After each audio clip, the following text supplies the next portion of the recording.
Em 2111, vamos descobrir os últimos progressos na ciência e tecnologia. Vamos lá. Veremos como a vida será daqui a um século. Realmente incrível.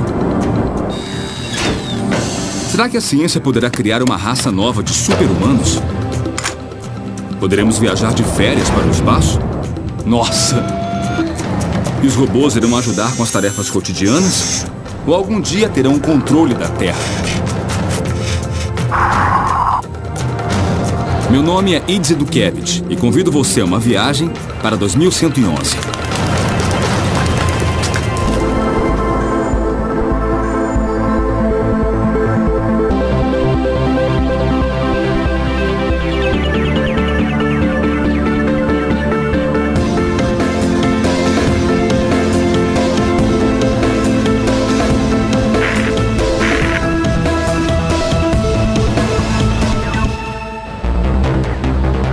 O corpo humano.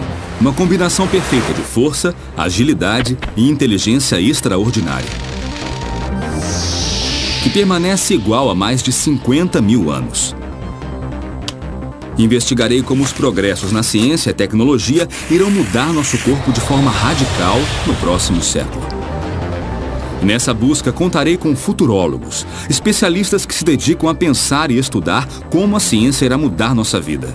Acho que o futuro será fascinante. As pessoas vão viver mais e talvez tenham novas aventuras na realidade virtual ou realidade física. Há uma aceleração muito rápida da evolução da nossa espécie e, quem sabe, até o surgimento de uma nova espécie. Desde pequeno sonhei com um dia em que pudesse ser como os super-heróis dos quadrinhos. Nessa aventura, quero descobrir se a tecnologia me aproximará do meu sonho de infância. Me transformar num super-humano.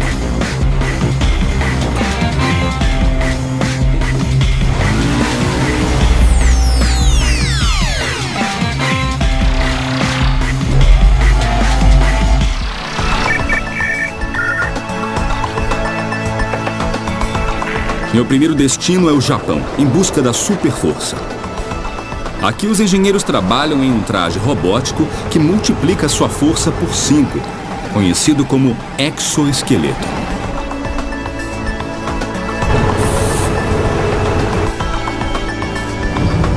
Hollywood sempre gostou de brincar com a ideia de nos transformar em super-humanos. É só ver os filmes para perceber que eles já previam o nosso futuro. E o que parecia ficção, a ciência de hoje já transformou em realidade. Nos anos 1960, os primeiros trajes robóticos, ou exoesqueletos, pesavam até 750 quilos. E alguns eram tão perigosos que nunca chegaram a ser usados. Após a primeira experiência, houve outros exoesqueletos, mas todos apresentaram os mesmos problemas. Primeiro, a fonte de energia. O tempo de duração da bateria dos trajes era muito curto. Segundo, o controle. O traje deveria replicar os movimentos exatos da pessoa no interior. Do contrário, a pessoa poderia ser ferida facilmente, desmembrada literalmente. Mas aqui no Japão, há alguém que garante ter resolvido todos esses problemas. O professor Hiroshi Kobayashi, da Universidade de Ciências de Tóquio. O professor Kobayashi desenvolveu um traje que usa uma combinação inovadora de eletrônica e ar comprimido.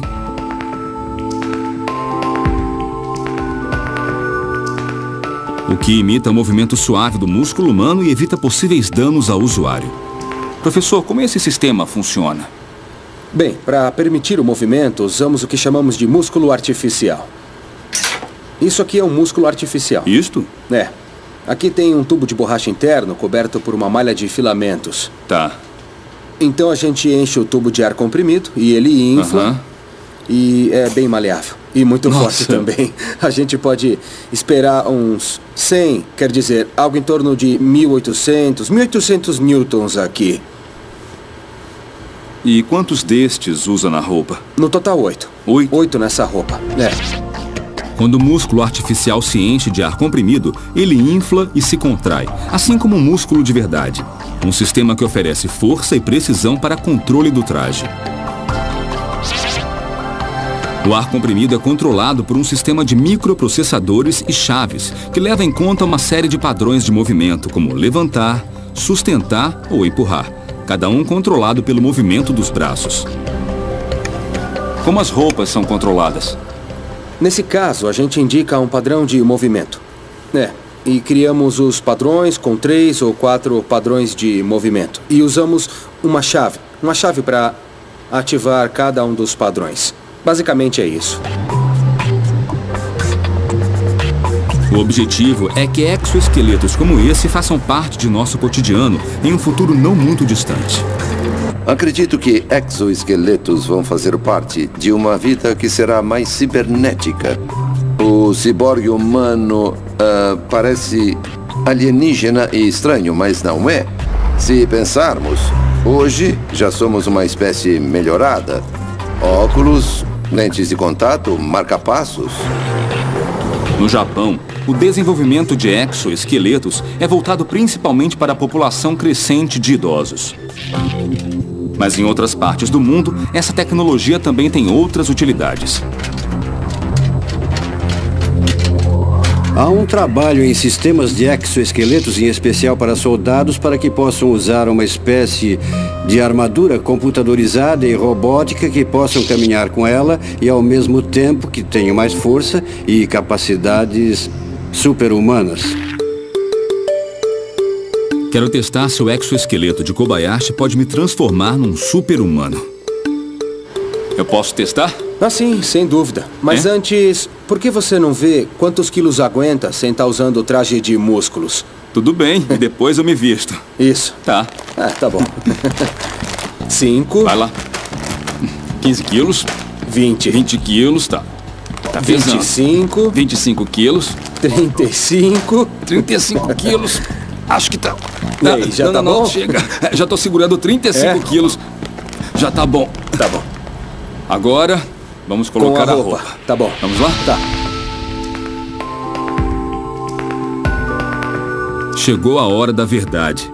Veremos quantos quilos eu aguento com o exoesqueleto do professor Kobayashi.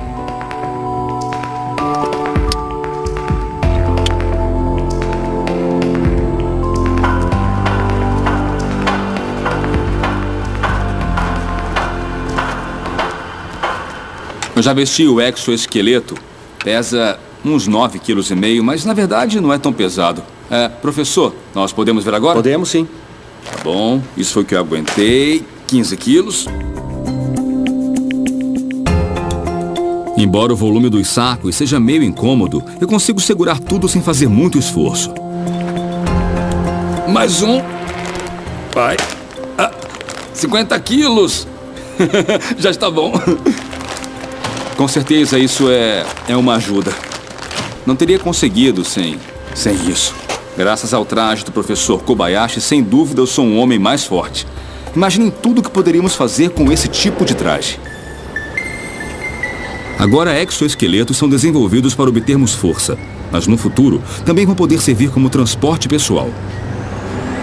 No futuro é muito provável que alguns tipos de exoesqueletos sejam mais práticos do que os automóveis dos dias de hoje, né? E produzam menos efeitos colaterais para a atmosfera, para o ambiente, permitindo que as pessoas se locomovam de uma maneira mais eficiente, né?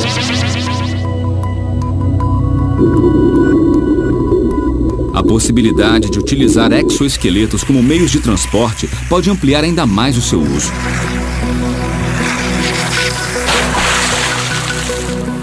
O Zapata Flyboard nos dá uma visão desse possível futuro.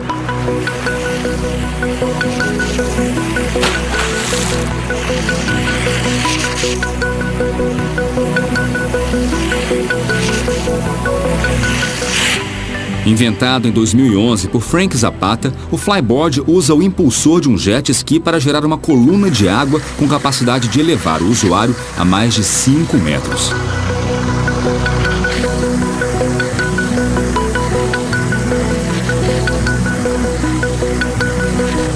A força do jato é controlada por um gatilho e a direção por 2 jatos pequenos fixados nos braços.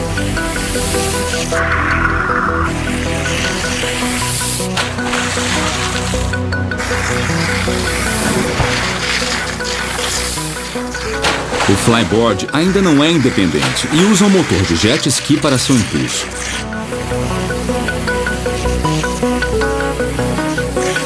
Uma vez resolvido esse problema, poderemos utilizá-lo como um exoesqueleto aquático, devido ao seu controle pelo movimento de pernas e braços.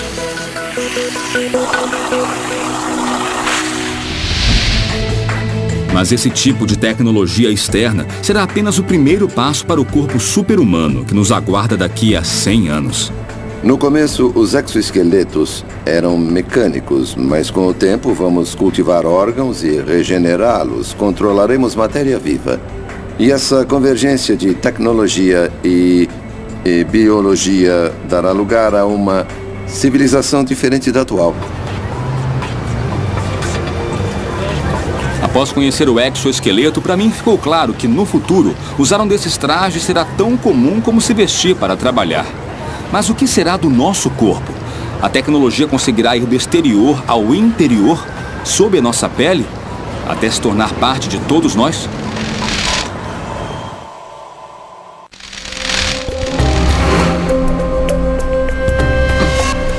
Até agora, presenciei como a ciência pode melhorar cada parte existente em nosso corpo até nos transformar em super-humanos.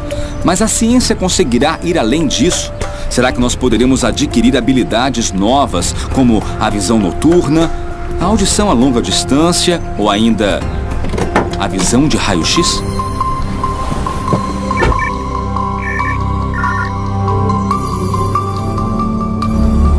Segundo especialistas, é uma fantasia que pode se tornar realidade. A capacidade de expansão do cérebro, e tanto do ponto de vista perceptual quanto motora, ela é muito maior do que os limites impostos pelo corpo físico nosso.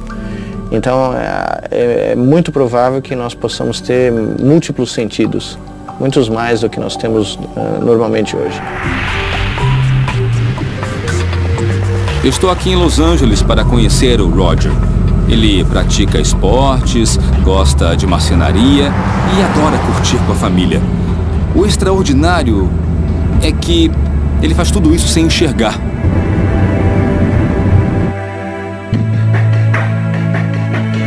Eu nasci com retinosquise juvenil, que causa degeneração da retina, a parte anterior do olho que reflete as imagens para serem captadas pelo cérebro. Nasci cego de um olho e com visão limitada do outro, mas achava que era o normal. Por fim, perdi a visão totalmente aos 16 anos. A vida de Roger mudou completamente quando conheceu o Brainport, através da neurologista Amy Arnoldussen. Eu fiquei muito emocionado ao usá-lo pela primeira vez, quando a Amy colocou uns objetos na mesa e me pediu para pegar um deles. Foi a primeira vez que eu consegui fazer isso e enxergar, então fiquei emocionado. Estava apreensivo porque não sabia como seria. O Brainport é uma ajuda para as pessoas cegas. Ele possibilita que as pessoas com deficiência visual tenham noção dos objetos que estão ao redor. Trata-se de um sistema de câmera e um dispositivo colocado sobre a língua. A câmera capta a imagem e um programa a converte em um sistema tátil que é desenhado no centro da língua. É como sentir um filme em braille sobre a língua.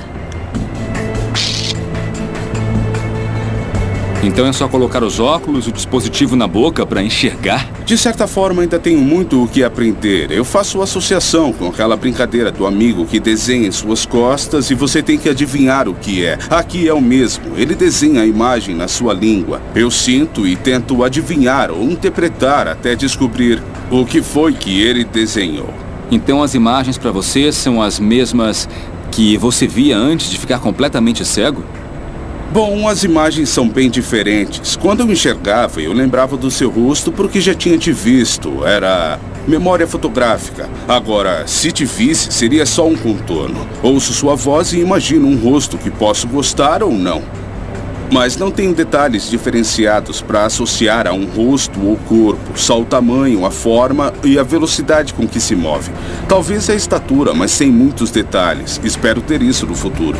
Quais são ou serão os outros usos para o Brainport? Eu espero que seja ilimitado. Queria mergulhar e participar da vida dos meus filhos, jogar paintball com eles. É uma coisa que eu tenho muita vontade de fazer. Eu tentei disparar uma arma e acertei o alvo a 5 metros de distância. Consegue atirar? Consigo. Depois que eu aprendi a segurar a arma, eu acertei o alvo nas 6 vezes que disparei. Alguns dizem que é preciso ver para crer. E aqui estou, colocando o Brainport à prova e também a pontaria de Roger.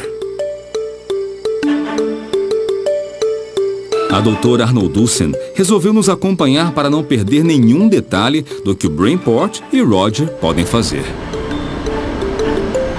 Isso é o que o Roger está vendo e essa é a câmera, não é? Exatamente. Agora está focando o alvo. Ele sabe onde está porque a estimulação é intensa e difícil de ignorar. Eu estou vendo o que ele está vendo e é igualzinho ao que nós temos aqui. Então está pronto para atirar? Estou.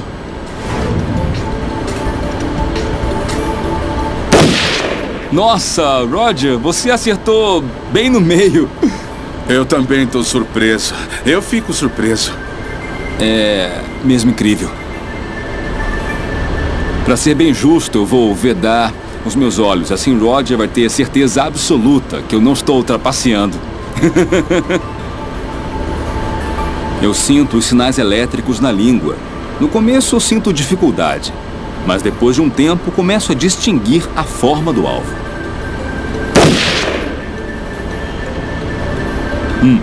Vamos ver, foi... Muito foi bom. mais pro lado esquerdo, não foi? Não ficou bom não, ficou fora do alvo, né? Com treino melhora. Tá, um dia eu chego lá. É espantoso como a percepção mudou nos últimos 5 anos. Nosso protótipo de 5 anos atrás era bem maior, com menos resolução e não tinha um programa tão completo. Então, vendo as melhorias em apenas 5 anos, é difícil imaginar o quanto conseguiremos no futuro.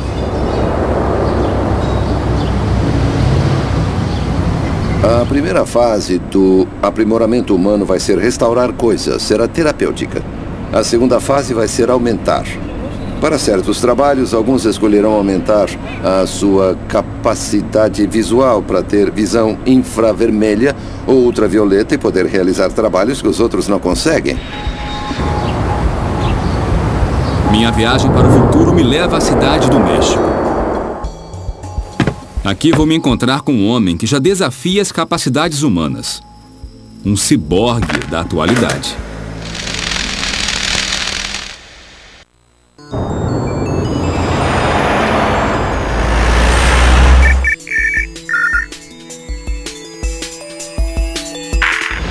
Minha viagem ao futuro me trouxe à cidade do México para conhecer um verdadeiro super-humano.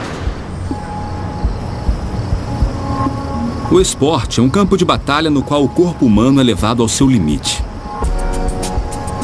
Estou aqui para descobrir como os sonhos de um homem se tornaram realidade através de uma combinação única de tecnologia e treino. Josué Benítez é um atleta, mas ao contrário de seus colegas, ele tem uma perna protética feita de fibra de carbono. Essa substituição de alta tecnologia não atrapalhou em nada o seu rendimento. Uma combinação de habilidade humana, tecnologia e horas de treino transformaram Josué em um dos homens mais rápidos da América Latina. Apesar da perna esquerda amputada desde que tinha 7 anos, Josué chegou a representar seu país, o México, nos Jogos Paraolímpicos.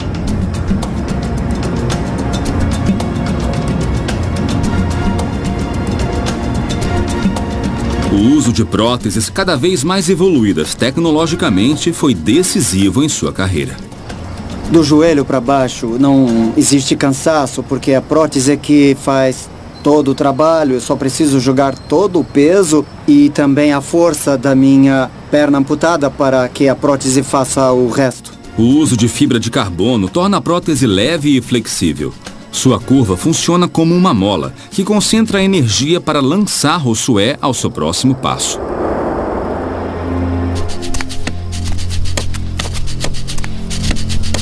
E quando se adaptou, Josué descobriu que a prótese era ainda mais eficiente que a outra perna.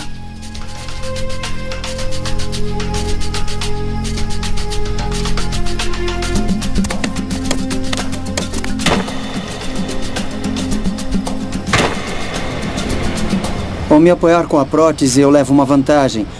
Para descansar, me impulsionar enquanto tomo um pouco de fôlego, para que, quando usar a perna normal, convencional, consiga toda a força. Essa é a vantagem que eu posso ter com as minhas próteses. Josué me conta seus planos. Hoje podem parecer absurdos, mas talvez sejam uma pista do que será o futuro. Na verdade, há um tempo em que eu pensei em colocar outra prótese na minha perna normal, convencional.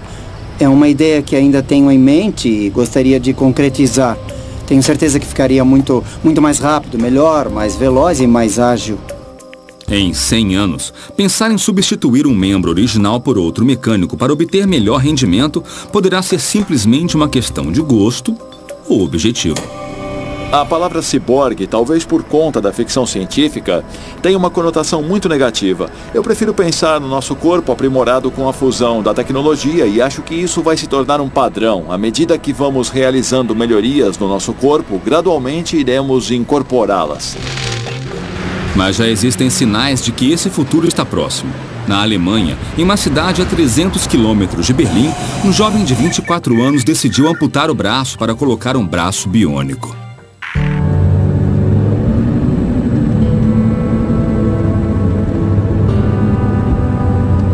Me chamo Patrick, tenho 24 anos e sou da Áustria. 4 anos atrás eu sofri um acidente no trabalho com um cabo de alta voltagem. Então passei 2 anos e meio com uma mão que não funcionava. Minha mão não servia para nada. E em janeiro de 2010 eu decidi amputar a mão que não funcionava e substituí-la por minha primeira prótese.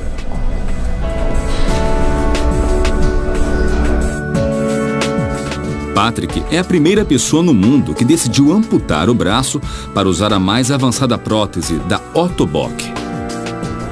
9 semanas depois da amputação já tinha voltado a trabalhar. Com essa mão eu tenho 7 funções de movimento. A aparência é natural e com ela eu posso fazer tarefa que nunca tinha imaginado antes. Patrick comparece às instalações da Ottobock em Duderstan para realizar um dos controles periódicos dos sensores motores da sua mão artificial. Quando colocaram a prótese, eu senti algo emocionante e novo. Sabe, eu pensei, agora eu tenho uma mão nova que vai funcionar. É uma coisa que eu não tive por um período de 2 anos e meio. E a sensação é difícil de descrever, é como nascer pela segunda vez. A mão é controlada por sinais mioelétricos. E esses sinais são sinais que provêm dos músculos. Eles se contraem e os sinais são gerados pela contração muscular. E então esses sinais são convertidos pelo sistema protético para controlar a prótese. A mão humana tem uma amplitude de mais de 20 graus, graças às suas articulações. Possui mais de 30 músculos e é apoiada por muitos sensores. É um sistema muito complexo e intrincado que é controlado pelo cérebro. Os técnicos do laboratório testam se a prótese de Patrick funciona perfeitamente. O que vemos aqui são os sinais dos músculos. E esse é um programa que está diretamente ligado à sua prótese. Então, quando ele faz um movimento com o músculo, os eletrodos dentro da prótese captam esses sinais e então os enviam diretamente para o computador. Aqui podemos ver os sinais, controlá-los, ver se estão fortes e analisar o que podemos fazer. O que você está vendo agora é um sinal vermelho de abrir a mão e o azul que é de fechar a mão. A mão é encaixada e dentro dela fica o sistema computadorizado. Já no punho, temos a bateria e os eletrodos. Precisamos checar esses componentes para ver se estão todos em ordem.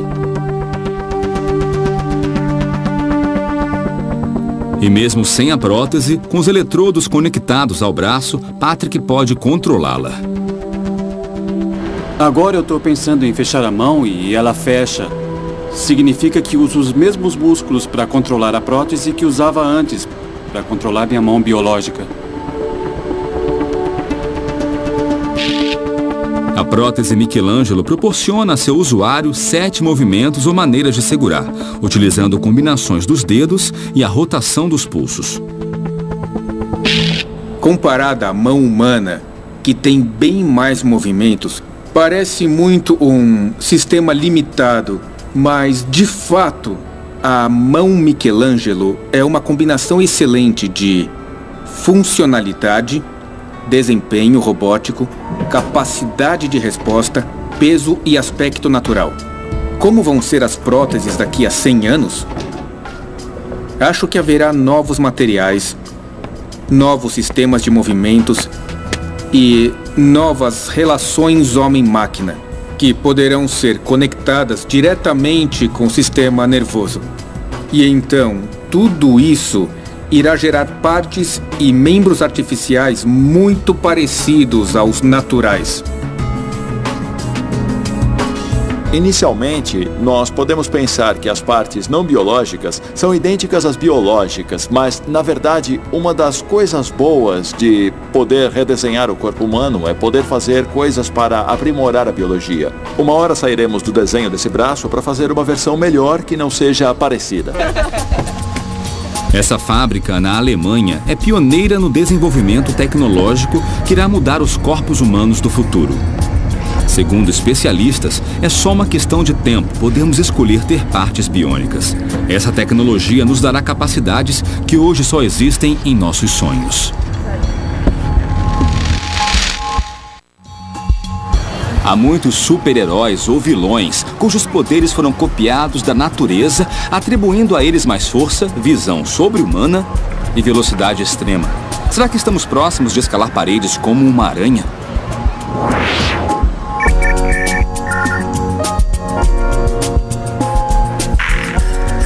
Uma possível resposta está na Universidade de Stanford, na Califórnia.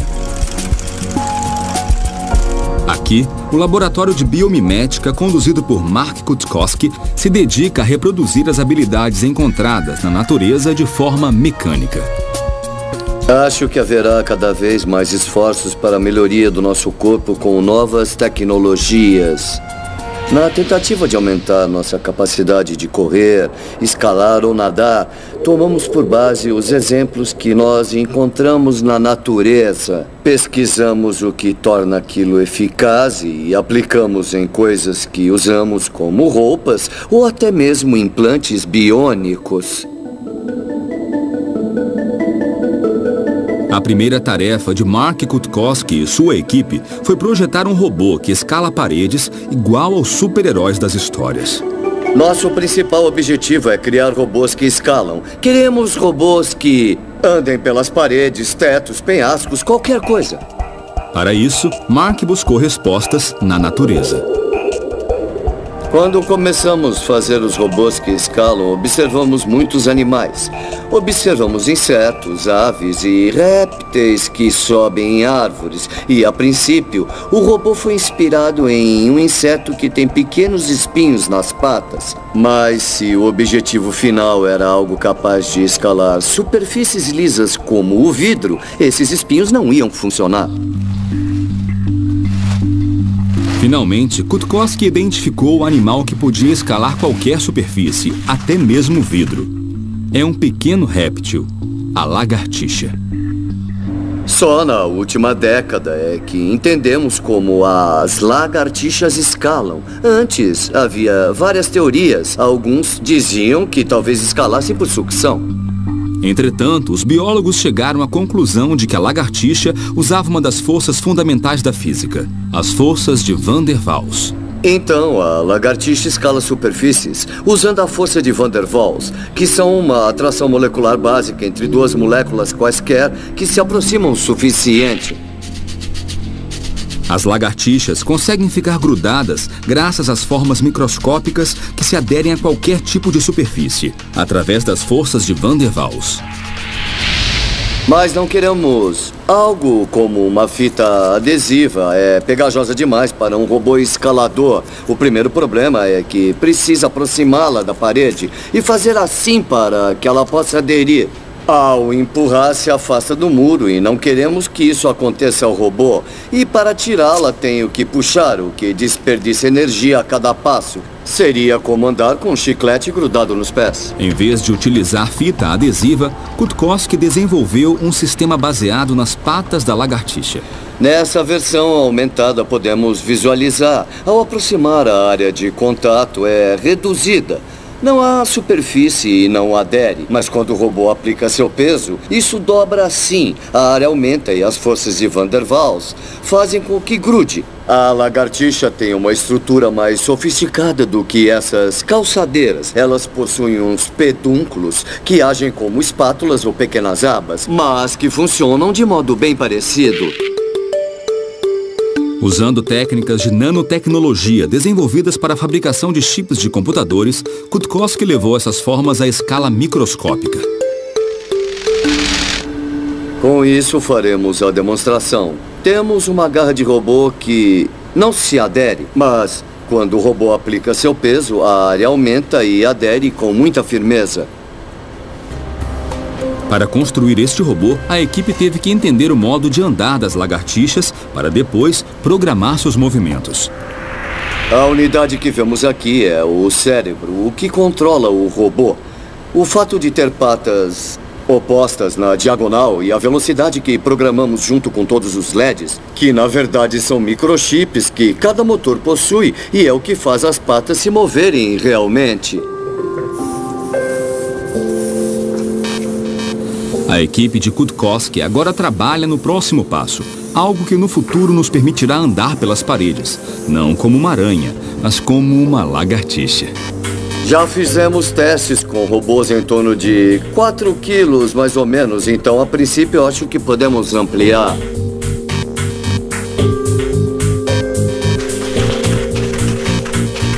Em milhões de anos de adaptação, a biologia encontrou soluções extremamente surpreendentes para se adequar a esse mundo.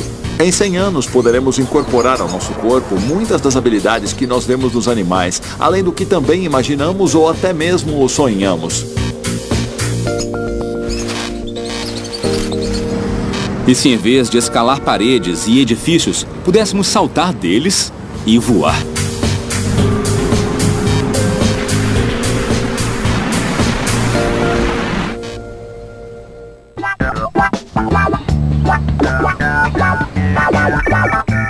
A maioria das grandes cidades é prova de que, como espécie, criamos e desenvolvemos meios peculiares de transporte.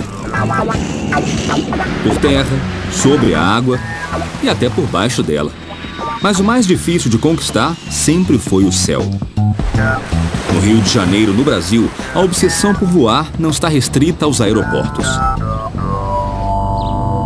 Gui Pádua pratica salto com wingsuit, um esporte radical que proporcionou ao ser humano a capacidade de voar por 26 quilômetros. O wingsuit foi um macacão de asas desenvolvido pelo Patrick de Gaillardon, que foi um francês, um dos ícones do esporte mundial, que deu ao homem o poder de voar.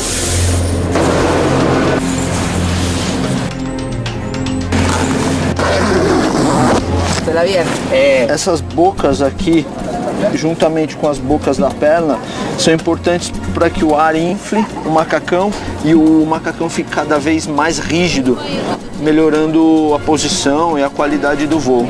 A posição de voo é o mais esticada possível. Quanto mais esticado, mais você vai voar.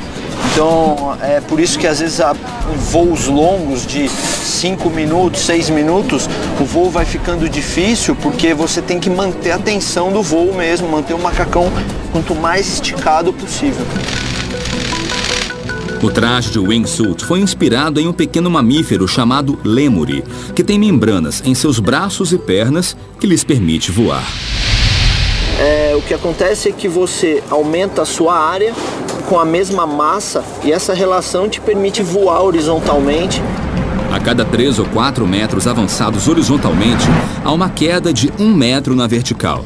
Sendo assim, para usar o wingsuit, é preciso saltar de aviões, balões ou locais de grande altitude. A partir do momento que você sai da montanha, ele infla. e o ar fica retido dentro do macacão. E isso, essa pressurização te dá o poder de voo horizontal. A sensação de poder, um poder que o homem nunca tinha tido antes e que hoje a gente está brincando de voar. É mais do que você ser um pássaro, porque o pássaro, ele nasceu sabendo voar. Para Guy Padua, o futuro do ser humano estará tanto no ar como na terra. Com as tecnologias, não só do wingsuit, mas incorporando turbinas, motores aos macacões, às asas, eu tenho certeza absoluta que o ser humano vai voar cada vez mais. O wingsuit é apenas o começo da evolução tecnológica inspirada na natureza que promete mudar o que significa ser humano.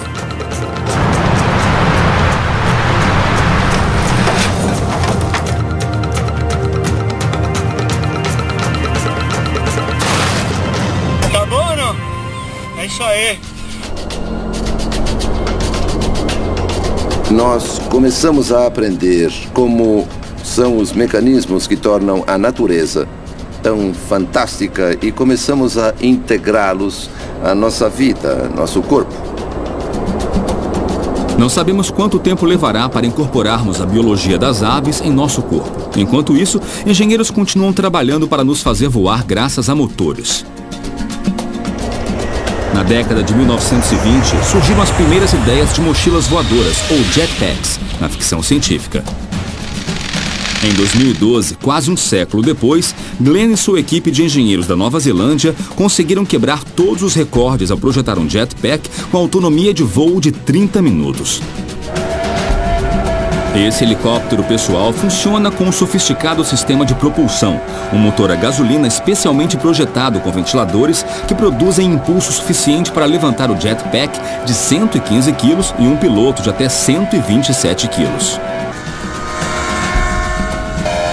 Pode chegar até 2.500 metros de altitude e não requer licença de piloto, mas um treinamento especial.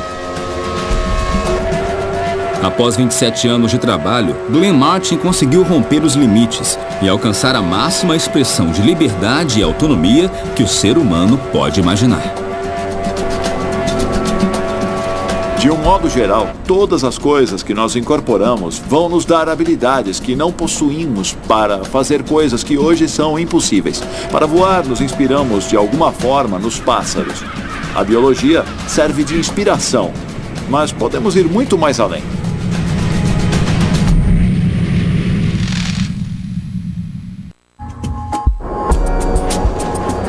Nesta viagem, conheci os últimos avanços da tecnologia que nos tornarão superiores no futuro. Exoesqueletos que nos trarão mais força, braços biônicos e a possibilidade de escalar paredes como uma lagartixa. Mas alguma coisa que ainda parece ficção científica é poder estar em 2 lugares ao mesmo tempo. Aqui na Universidade de Duke, na Carolina do Norte, alguém já conseguiu isso. O Dr. Nicoleles trabalha em uma tecnologia que pode nos dar um segundo corpo virtual. O segredo é um acesso direto aos impulsos elétricos do nosso cérebro. No momento, Nicoleles testa a interface cérebro-máquina com macacos. For the last 10 years, that's what we have been doing, is to creating the technology that allows today us to record, these brainstorms, these electrical brainstorms, and transform them into real motion. O objetivo é decodificar as ondas cerebrais para controlar braços ou pernas robóticas, ajudando pacientes com paralisia a andar de novo. A robotic vest called an exoskeleton that a patient in the future will be able to wear and command just by using his or her brain activity alone. Um dos assistentes do Dr. Nicoleles me apresenta um teste que mostra como funciona a interface cérebro-máquina. O macaco está atrás dessa porta. Pela política da universidade, nós não podemos mostrá-lo, mas eu posso te assegurar que ele está preparado para iniciar o experimento. Cada um desses computadores registra 128 eletrodos, localizados em diferentes áreas do cérebro. No teste, o macaco deve controlar 2 braços virtuais, usando apenas os sinais do cérebro. Isso é o que o macaco está vendo? Isso. E você pode ver que quando os pontos aparecem, ele os atinge com precisão e rapidez, olha. Os braços virtuais são controlados pelos sinais dos neurônios dentro do cérebro do macaco. Cada um desses canais grava múltiplas células, que podem examinar separadamente e também ouvi-las, para decifrar o que cada uma diz a respeito do movimento que o macaco faz. Quando diz ouvir as células, quer dizer que elas produzem som? Essas células se comunicam através de diferentes voltagens. E esse é o som que os nossos neurônios fazem? É isso mesmo, essa é a linguagem do cérebro. É o que precisamos decodificar e entender para poder saber como as células fazem para criar esses movimentos complexos. Caramba! Usando o controle cerebral, o macaco é capaz de manipular os braços virtuais como se fossem os seus. Então aqui é o cérebro do macaco, os pensamentos dele. Exatamente. Sobre o objetivo. É isso aí. E o que nós fizemos foi usar esses avatares como se eles fossem o corpo dos nossos animais. E treiná-los a reconhecer esse novo corpo através de experimentos onde a atividade do cérebro deles é usado para movimentar o avatar. E sinais que vêm do avatar, quando as mãos, por exemplo, quando encontram objetos, são retransmitidos para o cérebro. Converter a atividade cerebral do macaco em movimentos de um avatar é apenas o primeiro passo. O Dr. Nicoleles já está trabalhando em uma expansão dessa tecnologia. O resultado será nos permitir viver através de um segundo corpo virtual. E nós estamos investindo muito tempo e muita dedicação na construção de sinais de feedback, na elaboração de todo um paradigma de mandar esses sinais de volta para o cérebro e permitir que o cérebro seja retreinado. Ou seja, é como criar um novo corpo e tentar embutir essa imagem corpórea no cérebro de uma pessoa que tem um outro modelo do ser. Essa retroalimentação sensorial irá nos permitir sentir, saborear e até cheirar esse mundo virtual. Então é como se você pudesse estar um dia sentado na sua poltrona na sala de estar da sua casa e experimentando o que é caminhar na superfície de Marte, controlando o seu avatar e sentindo a temperatura gelada da areia vermelha de Marte sem sair de casa. Com a interface cérebro-máquina, poderemos viver no mundo real ou em um mundo virtual e não sentir a diferença. Mas as habilidades de nossos novos corpos virtuais não terão limites. Poderemos ter experiências de realidade virtual a partir do nosso sistema nervoso? Tem quem diga, estou disposto a abandonar o meu corpo. Algumas pessoas serão literalmente baixadas em um mundo virtual. Ao longo da minha viagem, fica claro que no futuro seremos uma versão melhorada de nós mesmos. Seremos superiores em praticamente todos os aspectos. Correremos mais rápido, seremos mais fortes que qualquer ser humano da atualidade, teremos novos e interessantes sentidos. Os cientistas acreditam que haverá uma nova espécie de humanos que será em parte máquina, o Homo Cyberneticus. Assim será o futuro. Assim será 2111.